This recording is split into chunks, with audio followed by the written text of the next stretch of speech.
All right, hey guys, what's up? Steve Sleepy here, and kind of a letdown for myself. I shot two really cool interviews, like two awesome, I couldn't wait to bring it to you guys, interviews. And during the one, I had a battery die, which this battery I've used for a year or so. It's been a great battery, I don't know why it died, but when it died, it never finished writing the file packets to the card, and so I lost that whole interview. And it was cool enough that I'm gonna have to eat crow and go interview the guy again, because it's just a cool thing. I want to bring it to you guys. But fortunately, the second one survived. So today, we are going to be talking to Steve Knoble, who he's been on the channel before. He has done, we did a video with him where he got pulled over while carrying CCW, and how that went and how he handled it and how everything. So it's a pretty cool story. So I'm going to link that right up here, so go check that out. But today we're going to talk to him about how he quit being a rocket scientist and decided to go and teach motorcycle mechanics to people.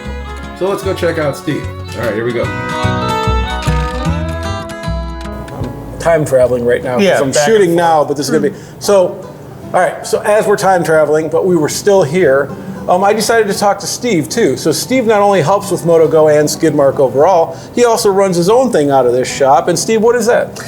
My thing is Knoble Moto. It was actually inspired by MotoGo. Okay. I initially asked to be involved in MotoGo with Brian, but yeah, I was working for a full-time gig, and I was only really available in the evenings, and of course most of MotoGo was during school hours, right. So I couldn't do it.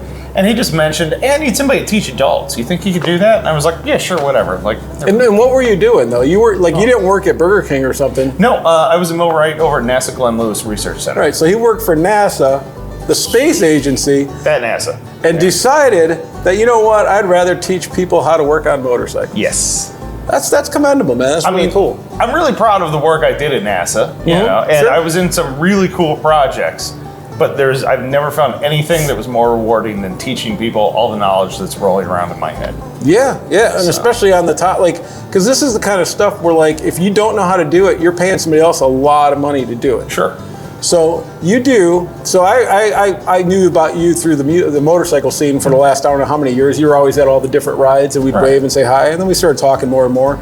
I also knew of you from videos. So you have your own YouTube channel, and you do videos, and what they're basically like a lot of Harley videos on how to maintain and fix your Harley. Yes. And where can they find that? That's all on YouTube. So it's youtube.com/Knoble Moto. That's KNOBLEMOTO. Now, a lot of the stuff on my channel is Harleys because that's a lot of what's inside my garage. Sure. But I also have an old Honda, and I like to work on other people's bikes too. Right. No, you're bike curious like the rest of us. Yeah, absolutely.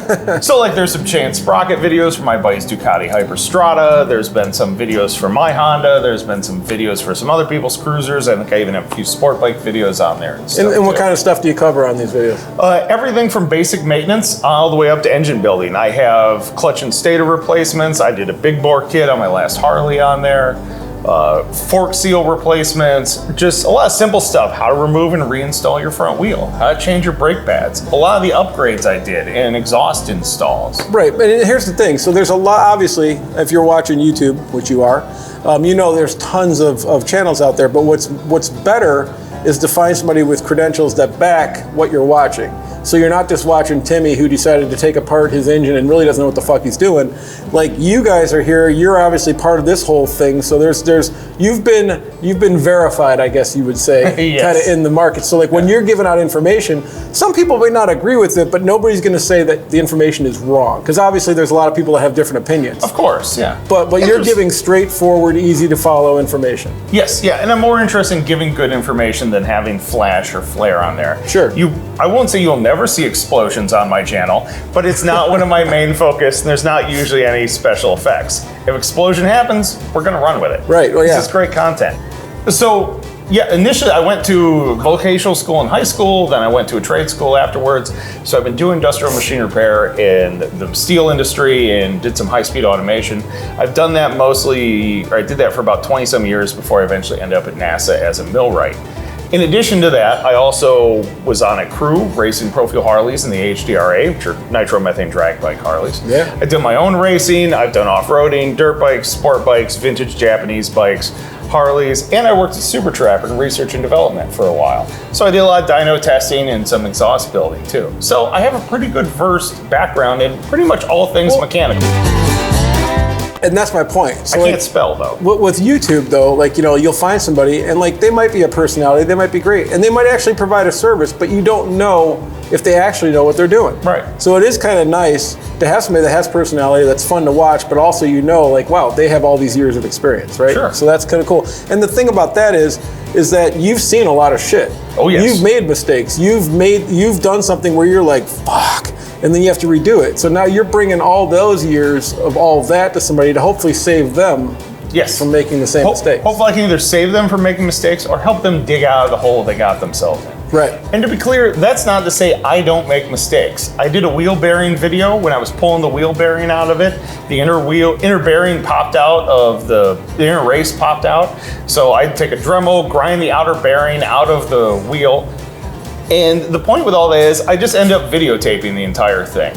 That way people can see, hey, you know what, projects really do go sideways and here's what you have to do to fix it. Right, I think people really appreciate people being real. You know, it's not scripted, it's not a thing like, hey, this happens and it might happen to you, so let's tackle this part of it too. Yeah. So how does it, so you also do classes here. So Knoble Moto does classes within Skidmark Garage. Yes. And go ahead, what are they?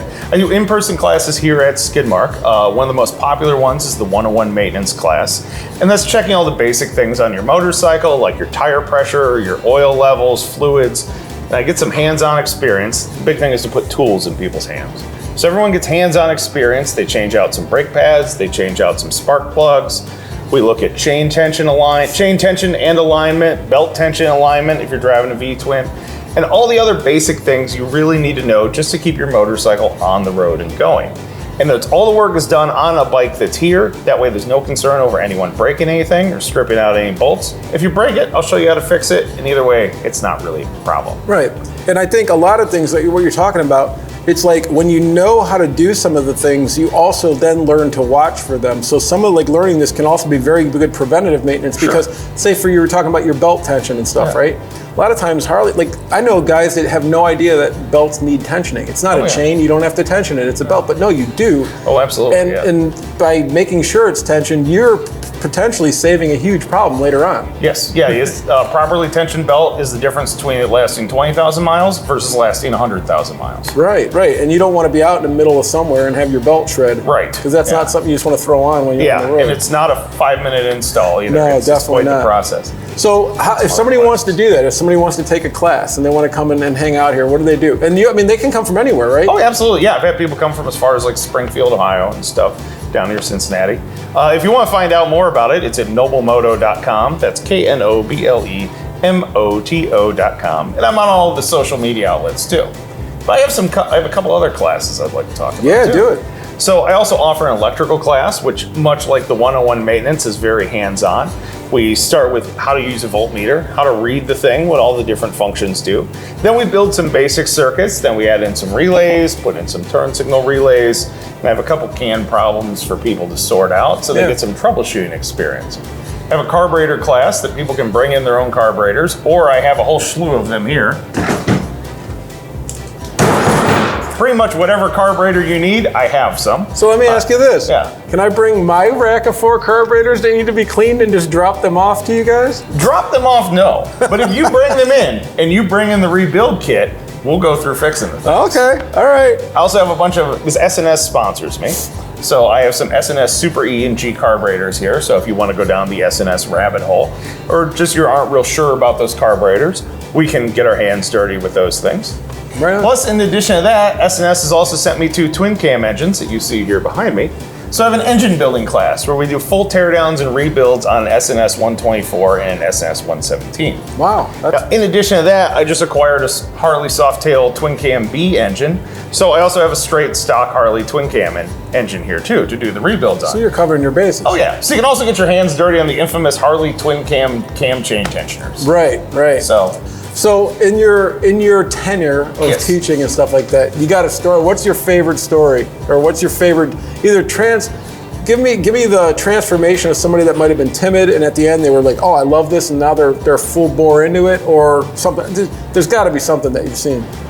There's been a lot of people that start out with just the 101 maintenance class, and they were like, okay, well, I just want to take this. I want to learn a little bit more about my bike. I had one woman who was a physics professor at Case, You know, she's a PhD. She was a brilliant woman, but she said, I bought a motorcycle and I know nothing about this thing. Mm-hmm. So there's been a few people like that, and then they end up saying, well, I want to come back for the carburetors, or I want to come back for the electrical. Then they end up coming back for the engine building class. Yeah. I even had one woman sign up. She didn't even own a bike. She just said, I want to see how an engine works. So I did the engine class with her, and we went through each little step. I showed her what all the parts were, how the thing works. Yeah. She did a complete tear down, put it back together faster than some of the people that are supposedly experienced, might I add. Right. And there have been so many people that, like, initially they were scared and they're nervous, but you put tools in their hand and they experience it and they do it, and suddenly they're taking selfies with their dirty hands and they're just like, this is the coolest thing ever. Then about 3 months later, I'll get tagged in an Instagram post that says, I just changed my own oil for the first time. Thank you, Knoble Moto. Blah, Yeah, blah, blah, that's blah. awesome, man. And that is the most rewarding You know, thing. and this is something that I think, even when we were talking to Brian before and now talking to you as well, not enough people have what I call like mini successes. Right? So like you go through like a week of work and like you're just slugging through work and like, you know, you're not doing a bad job, you're not whatever, but like you're just doing that. It's what you're supposed to do. Then you get home and you have all this stuff going on. So occasionally, like mechanics especially, like when you look at a project, you're like, and you kind of get overwhelmed. But like you're like, you know what, today let's just change this part. And then when you do it, there is just a sense of like, I did that. Like I knocked that little thing out. And these little mini successes can motivate and actually change your attitude toward a lot of the other things that you're doing. Absolutely. You know? It can infect a lot of other aspects of your life. Yeah, Totally. that little bit of self-confidence boost. Thank you for showing us around, talking a little bit about it. We'll see you at more events and stuff. And if you remember, he's been on Moto Stories before, way back in the day when he talked about getting pulled over riding with a gun. Yeah. I remember that. So you can find that. I'll link that actually at the bottom at the card right here.